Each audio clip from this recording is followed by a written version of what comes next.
terakhir revolusi Shell mengubah posisi Amerika Serikat dari negara pengimpor energi menjadi salah satu eksportir utama minyak dan LNG di dunia.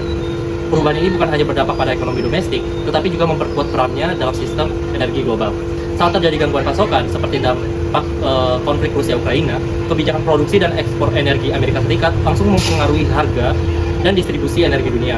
Jika dilihat dari perspektif realisme, langkah ini dapat dipahami sebagai upaya mempertahankan kekuatan dan kepentingan nasionalnya dalam sistem internasional.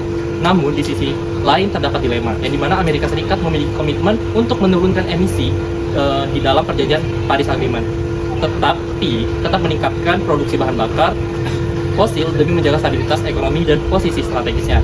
Dengan demikian, peran Amerika Serikat dalam krisis energi global menunjukkan adanya daya tarik menarik antara kepentingan nasional, strategi kekuatan, dan tuntutan transisi energi di tengah dinamika global yang semakin kompleks.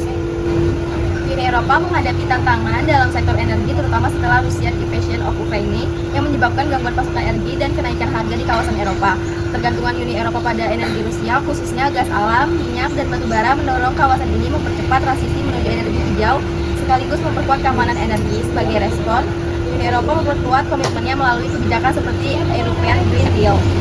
Kebijakan ini bertujuan mengurangi emisi gas rumah kaca sehingga 55% pada tahun 2030 dan mencapai net zero emissions pada tahun 2050. Selain itu, Uni Eropa juga meningkatkan penggunaan energi terbarukan seperti tenaga surya, angin, dan hidrogen hijau untuk mengurangi ketergantungan pada bahan bakar fosil. Namun, Uni Eropa menghadapi dilema. Di satu sisi, mereka ingin mempercepat transisi energi bersih, tetapi di sisi lain, kebutuhan energi jangka pendek membuat beberapa negara kembali menggunakan batu atau mencari sumber energi alternatif. Untuk mengatasi hal ini, Uni Eropa melakukan diversifikasi pemasok energi dan memperkuat kerja sama dengan negara seperti United States, Qatar, dan Norway, serta berinvestasi dalam energi terbarukan dan teknologi energi bersih. Melalui langkah tersebut, Uni Eropa berupaya menjaga keamanan energi sekaligus mempercepat transisi menuju sistem energi yang lebih berkelanjutan. Krisis energi global menimbulkan tantangan besar bagi Uni Eropa dalam menjalankan transisi energi hijau.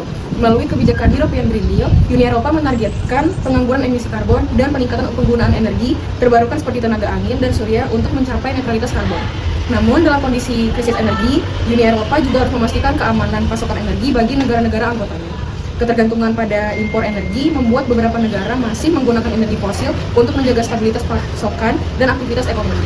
Dalam perspektif green politics, situasi ini menunjukkan dilema antara kebutuhan energi, jangka pendek, dan komitmen terhadap perlindungan lingkungan.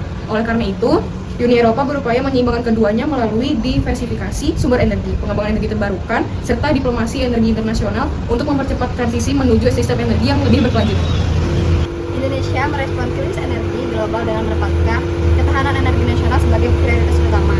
Dibandingkan banyak negara lain, Indonesia memiliki posisi yang relatif kuat karena memiliki sumber daya energi domestik yang cukup besar, terutama batu bara, minyak, dan gas. Namun hingga saat ini, bauran energi nasional masih didominasi oleh energi fosil, sementara kontribusi energi terbarukan masih relatif kecil dan belum sepenuhnya mencapai target pemerintah. Kondisi ini menimbulkan dilema politik lingkungan.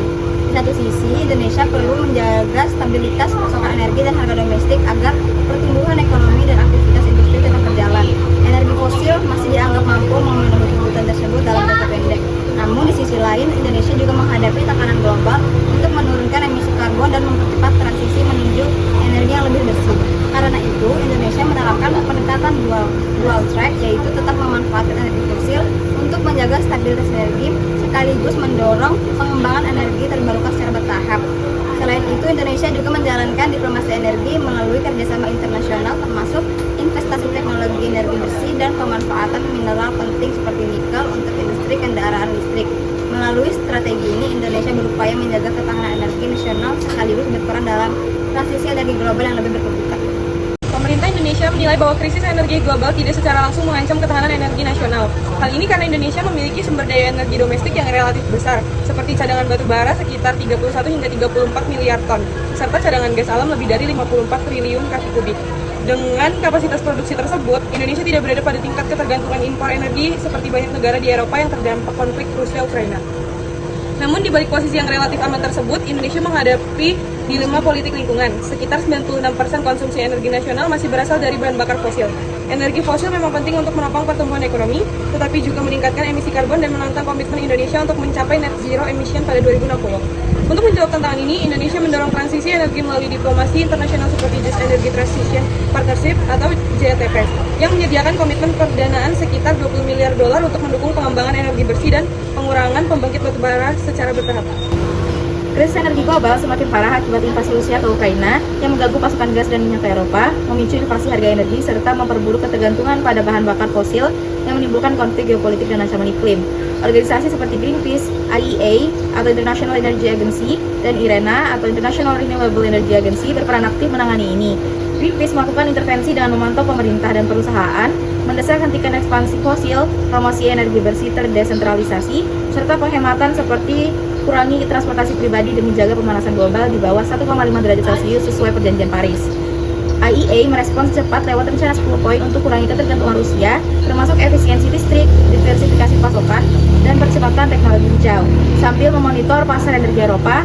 Sementara, IRENA sediakan roadmap transisi net zero 2050, pendanaan USD 50 triliun untuk G20, serta dorong elektrifikasi, hidrogen, dan biomasa berkelanjutan untuk ciptakan lapangan kerja dan tingkatkan PDB. Melalui diplomasi lingkungan, kritik kebijakan seperti EU's Fit for 55 revisi Repower EU dan kerjasama forum G20 atau BRICS, ketiganya mempengaruhi negara untuk dekarbonisasi cepat, amankan pasokan berkelanjutan, dan atasi dilema hegemoni AS Rusia demi stabilitas ekonomi global jangka panjang. Pada perusahaan energi, krisis energi global memburuk sejak invasi Rusia Ukraina tahun 2022. Naikkan harga gas minyak, gangguan pasokan Eropa Indonesia, hal ini menekankan ketergantungan dalam geopolitik, subsidi bahan bakar 650 triliun dengan target emisi 0 2060. Selain itu, terdapat dilema antara perusahaan energi dengan target bebas emisi di tahun 2060. Perusahaan energi sendiri proaktif terhadap membahas krisis global dengan mendorong transisi sambil menjaga pasokan profit. Namun, respon Rusia Ukraina melalui LNG Pertamina Adaro dengan teori hijau mengkritisi greenwashing tanpa komitmen terbarukan melalui diversifikasi surya angin hidrogen, realokasi subsidi sebesar 650 triliun, lindungi ekosistem dan transisi adil pekerja fosil dengan strategi navigasi Paris. Melalui perjanjian Paris tersebut berkolaborasi menghindari untuk lip service, inovasi berkelanjutan untuk generasi masa depan. Dilema politik dalam krisis energi global muncul dari ketegangan antara kebutuhan energi ekonomi, yaitu fosil untuk stabilitas, dan juga komitmen terkait iklim. Dari politik hijau, Indonesia terjebak dalam subsidi 650 triliun versus target 0 emisi 2060 dengan target 67% energi fosil rentan terhadap pemadaman inflasi akibat Rusia Ukraina. Perjanjian Paris juga mendorong surya angin, kurangi panas ekstrim meski menghambat politik korupsi investasi rendah. Greenpeace mengkritisi greenwashing batubara murah dan juga ISR dengan desak tutup PLTU lama. Solusinya, demokrasi ekologis, partisipasi masyarakat, cegah konflik seperti wadah, realokasi subsidi untuk transisi adil pekerja fosil, regulasi lindung investor terbarukan tanpa resolusi krisis jadi politis dan keadilan global. Pertamina Adaro menjalankan strategi diplomasi energi melalui G20 GETP dengan sebesar anggaran 20 miliar USD untuk keseimbangan pasokan transisi rendah karbon. Dari hijau memposisikan sebagai ekologis dengan transfer teknologi surya hidrogen, lindungi bahan bakar jembatan fosil, serta strategi bilateral tercipta Indonesia dengan investasi Jepang Korea Selatan untuk pendanaan IEA Paris 0 tahun 2060. Promosikan CCUS, adanya geopolitik Rusia Ukraina ini mengintegrasikan ekonomi lingkungan untuk inovasi kompetitif berkelanjutan yang inklusif. Small Island Developing State atau biasa dikenal dengan SIDS mengalami ancaman tenggelam yang dikarenakan naiknya permukaan laut, sehingga transisi energi bersih menjadi syarat mutlak bagi kelangsungan hidup mereka. Meski kontribusi emisi SIDS sangat kecil, namun dampak yang dirasakan justru paling besar, sehingga tuntunan keadilan iklim menjadi pusat perjuangan. Dengan bergabung dalam koalisi Alliance of Small Island States, SIDS menekan dunia untuk segera menurunkan emisi, memperkuat pendanaan iklim yang adil dan berkelanjutan, serta mendukung transfer teknologi energi bersih. Intinya, saat ini posisi SIDS sangat jelas, yaitu percepatan transisi energi, kekuatan pendanaan iklim, serta jadikan survival wilayah mereka menjadi prioritas global. 2060 nol emisi. Ayo! Kurangi kerusakan lingkungan. Ayo!